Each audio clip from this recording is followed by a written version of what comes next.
When Scream came out, it was just such a unique film. The horror genre had kind of, it felt like it had been played out a little bit, and all of a sudden Kevin Williamson writes this script where he, poked fun at other horror films, and there was a lot of humor in it, and it was so scary. And I just think it was a big part of pop culture. So I think that first Scream will, I think, be around forever and ever and ever, and be always looked up to and looked back at as one of the great ones. I've done 4 Screams with Wes Craven, who's this incredible man, and after seeing Matt and Tyler's work and hearing great things about them, I was like, oh wow, what a perfect way to reinvent this movie.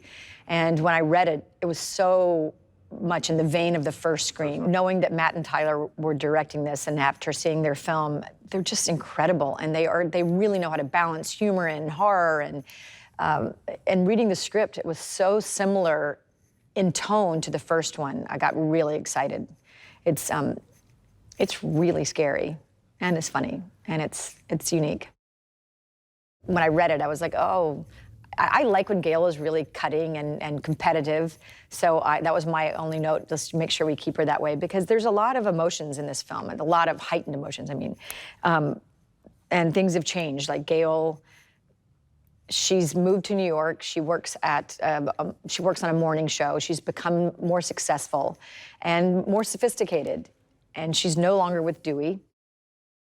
Wes is such an incredible man, and it's like, I don't know, for some reason, it always makes me emotional because he's so sweet. Anyway, he is an incredible director, but he's also an incredible human, and he is, it was literally life-changing for me in so many ways. But like silly memories that I have, I remember the first time that I had to really scream. I don't know if I had been stabbed or a gun, been shot. I don't remember, but I just remember saying, well, Wes, what happens? Like, you've directed so many horror films. What happens? Like, how do you do that? What does it feel like when someone, he's like, Courtney, I don't know. It's never happened to me. I was like, all right, thanks. That was it. Like, he's such a great sense of humor. And the last Scream, I remember we got really like slap happy on the set.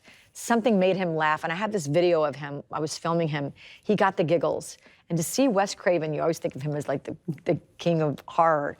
He is so silly. He couldn't stop laughing, couldn't stop. And you'd see him just kind of try to not break, and be like,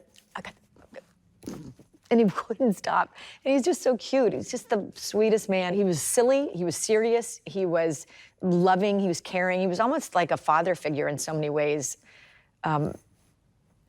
He would sit and just like share his wisdom, but he'd also love to go out and have a glass of wine and be silly. He's just an incredible person and director.